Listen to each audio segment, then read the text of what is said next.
Adana opened almost instantly, dressed in a wrapper tied loosely around her chest. For a while, they actually studied English, but when Chukwu sighed in frustration over a difficult passage, Adana leaned close, her breath warm against his ear. She placed her hand on his thigh. The story you're about to listen to is the story of Adana, a serving youth corp member who uses her feminine power to sleep with her students and even with the teachers. She finally got what she bargained for.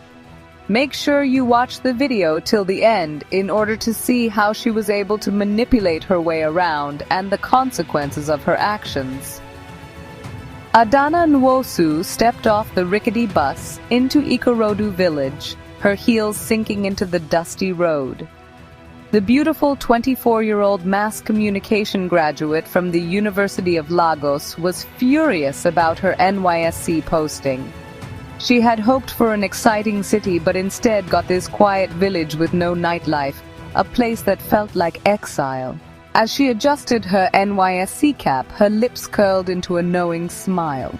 Where others saw boredom, Adana saw opportunity, a playground. Her beauty turned heads immediately. The tight khaki uniform accentuated her figure as she walked toward the school, drawing stares from villagers. Some admired her, others whispered. Adana thrived on the attention. Adana meets Mr. Babatunde, the principal.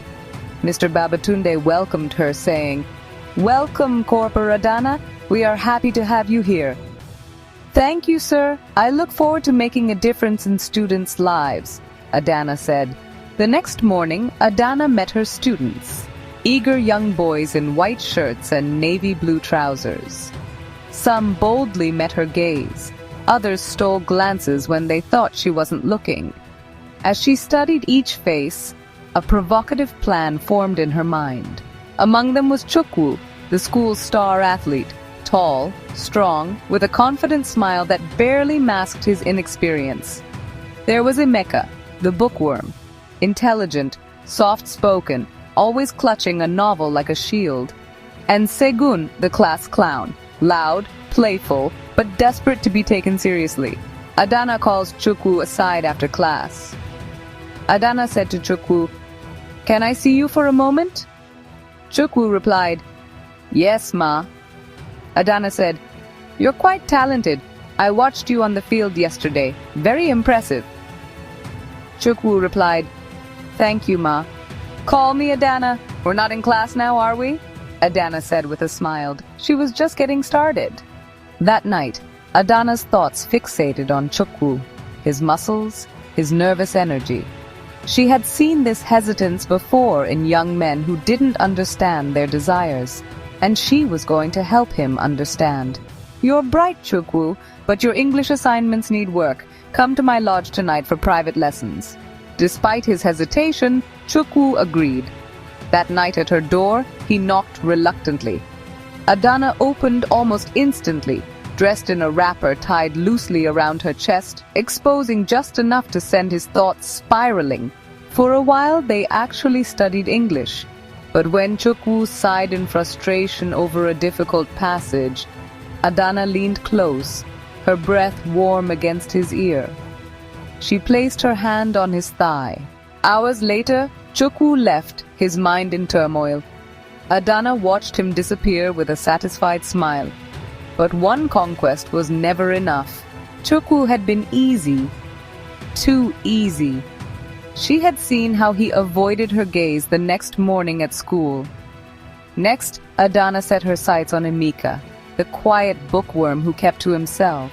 She called him to her office to discuss academics. Under the pretense of rewarding his intelligence, she invited him to her lodge that evening. Just like Chukwu, Emeka fell into her trap. Segun, the class clown, was her next target. Unlike Emeka, he deflected with humor whenever she got too close. But Adana was patient. "Are you afraid of me, Segun? Then prove it." Her lips found his before he could respond. Soon he too was caught in her web. With every conquest, Adana's grip on the school tightened.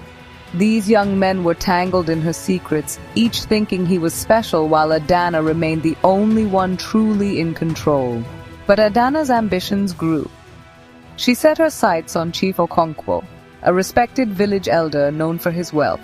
It didn't take much, just a casual visit to his compound under the pretense of seeking guidance. Despite his weak protests about propriety, his resistance crumbled instantly. Next was Mr. Olaoluwa, the school's assistant principal, a strict man recently divorced. After school hours, she visited his office, feigning distress about students not respecting her. Standing close beside him, she pleaded, her fingers tracing his shoulder. When he protested, she whispered in his ear, "I need someone to guide me. Who would know? I can keep secrets. Can you?"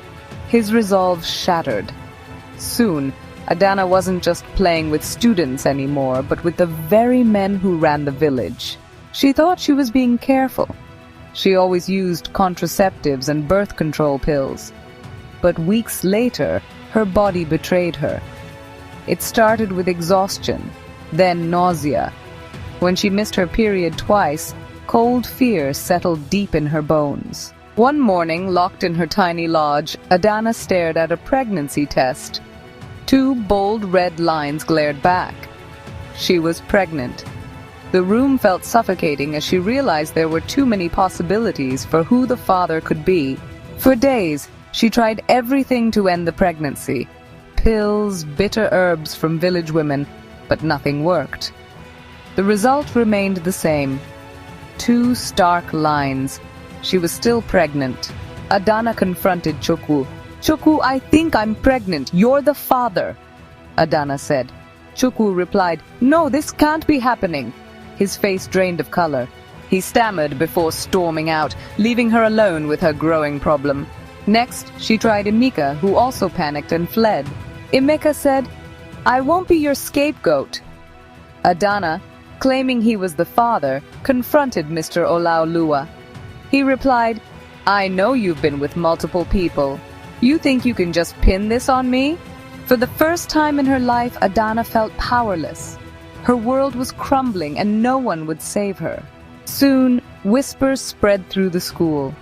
At first, just students exchanging glances and suppressed giggles when she entered class. But soon the whispers became audible murmurs. The students behaved differently now. Chukwu avoided her completely. Emeka barely looked her way. Even Segun became cautious around her. Adana is summoned to the principal's office.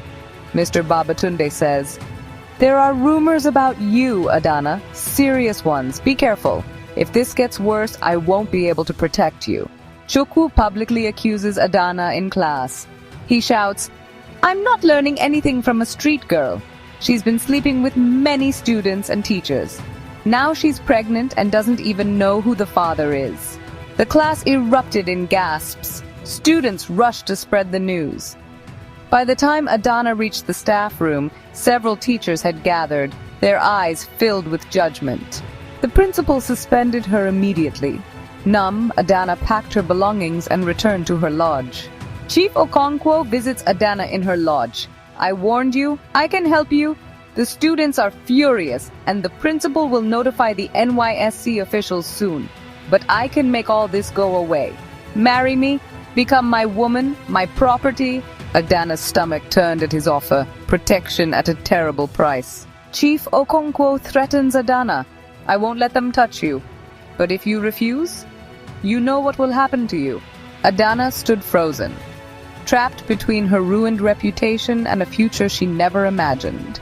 Her carefully constructed game had collapsed, leaving her to face the consequences of playing with people's lives in a village that now knew all her secrets. If you found this story interesting, kindly like, comment your thoughts, and share. Don't forget to subscribe for more interesting stories from AfriTale. You should also watch the next video on your screen.